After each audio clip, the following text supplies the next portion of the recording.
In the previous Smart Move videos, we discussed some challenging topics: safety, discrimination, harassment, and assault. While we hope that you don't encounter any of these situations, we want to provide some tools to help you feel prepared if you do. You can use these tools if something is happening to you, or if you see something happening to someone else. You've probably heard about bystander intervention before. You are considered a bystander if something isn't happening directly to you, but you see it happening to someone else and you might be in a position to take action. However, many times when people witness a troubling situation, they freeze and are unable to help.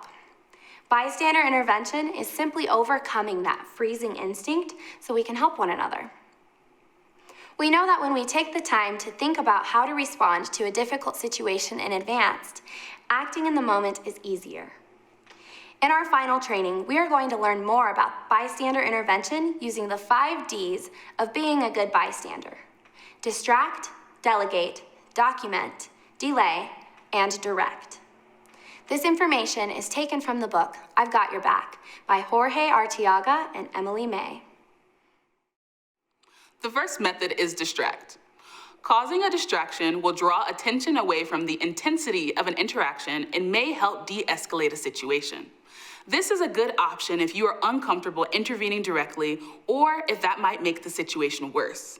Here are some ways that you can distract from a situation as a bystander. Start a conversation with the person being harassed. Some people pretend to know the person and use phrases like, "Sorry, I'm late. Are you ready to go?" Or, "Hey, it's been so long. How have you been?" Create a physical distraction. Have you ever walked into an uncomfortable situation? One where you enter and whatever was happening abruptly stops? Suddenly, what you're doing or saying becomes the focus. Well, that's distract in a nutshell. For example, you might see someone being harassed at a party. You can move in between them and the person harassing to grab a drink or a snack. Make a scene, spill your drink, drop your phone, hit the lights, turn off the music, whatever it takes for others around to redirect their attention to you. Let's pause for a reflection. Have you ever caused a distraction to help a friend? What did you do? If you haven't, what might feel comfortable for you to do?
The second approach is delegate.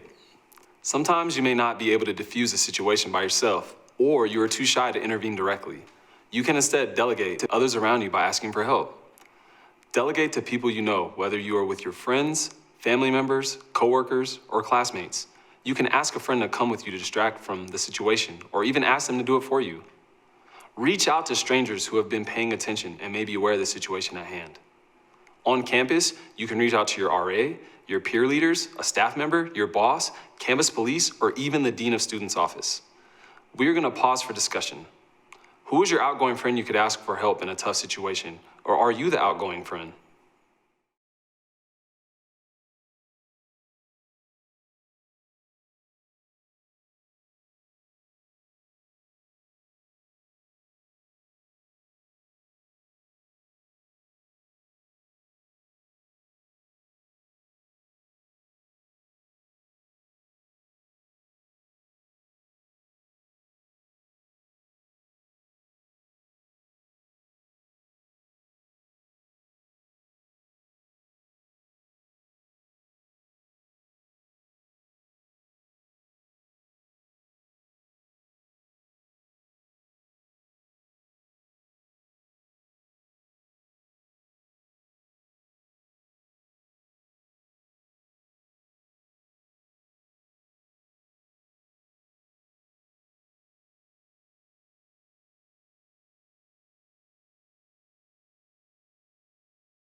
The third method of bystander intervention is document.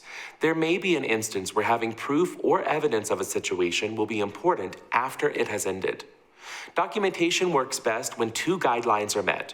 First, make sure someone is already intervening. Second, make sure you provide any documentation you acquire to the person who is being harassed. The most common way people collect documentation is through cell phone cameras, whether you video record or take photos. Another option is to document experiences in writing. After you accumulate any documentation, don't post it on your social media or send it to the news. You don't want to create further harm to the person who is already experiencing harm. Leave it up to the person you have helped to decide what they want to do with it. You can also provide recordings to the Dean of Students Office or UCCS Police. Be mindful not to interfere with emergency or police response. You are not prohibited from recording, but you may be asked to keep a safe distance if there is an emergency response. Another thing you can do is keep any communications, such as text messages, emails, social media posts, etc. Also, you can send an email to yourself documenting your memory of what happened. This will provide a time and date recorded of your best reflection. Your fourth option in bystander intervention is delay. Delay is all about checking in on the person who was harassed after the situation has ended. It's a way of validating someone's experiences and acknowledging that what happened was wrong and that the person is not alone. Here are some simple phrases to get started with delay. Are you okay? Or, I've got your back. They say kindness is contagious, and so is bystander intervention. Sometimes delay requires no words at all and can be as simple as a gesture or knowing glance. These gestures can be especially helpful in situations where you may speak a different language than the person being harassed, or you're in a noisy environment. Sometimes delay requires watching and waiting. A good strategy can be to quietly observe the scene in order to gain context for what you may be witnessing. Finally, the fifth method in bystander intervention is direct, which involves directly confronting the situation by setting a clear boundary with the person who may be causing problems. This can put you in a risky position, so it is important to be aware of your surroundings and try to assess your level of safety before intervening. Perhaps you were talking to a friend who is about to do something that could get them into trouble. You can tell them, I think you're about to make a really bad decision that you will regret later. You should stop what you're doing. Sometimes we hesitate to be direct with our friends because we don't want to assume bad intent on their part. Remember, anyone can make a poor choice once in a while. It doesn't make them a bad person, but be a good friend and say something so they can at least give it a second thought.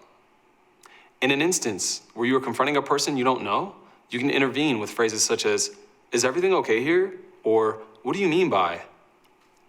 At times where you need to be the most direct, you can say, leave them alone, or stop what you're doing. Sometimes we are not present when something harmful happens, but our friends tell us about it later. When someone shares this kind of information with you, it's so important that you respond compassionately. We don't blame them for bringing it on themselves, and that is how it can sound when you start asking lots of questions or doubting their experience. Remember your role as a friend. You can be a shoulder to cry on, a person you can confide in, or just a person that makes them feel safe. It's also important not to ask questions about the event. It might come off accusing or it could cause them extra trauma by making them relive the event. Make sure they are safe. And if they don't feel safe, offer to take them somewhere where they would feel safe. Next, encourage them to get medical help. And finally, encourage them to report it. Remember that you have several resources available on campus to help you be a better bystander. You can contact the UCCS Police Department, the Office of the Dean of Students, the Office of Institutional Equity, the UCCS Care Team, and the Mosaic Office. Bystander intervention takes courage, but its effect is tangible. You can make a difference in our campus community by showing others that they are not alone. By remembering the 5 Ds of bystander intervention, we hope that you feel empowered to stand up, not stand by. As you begin your time as a student here at UCCS, we encourage you to consider the information we have shared with you. We are excited to see you thrive as a mountain lion. Remember the creed and that you are a part of the pride now. Make the decision to have fun, be safe, and make smart moves.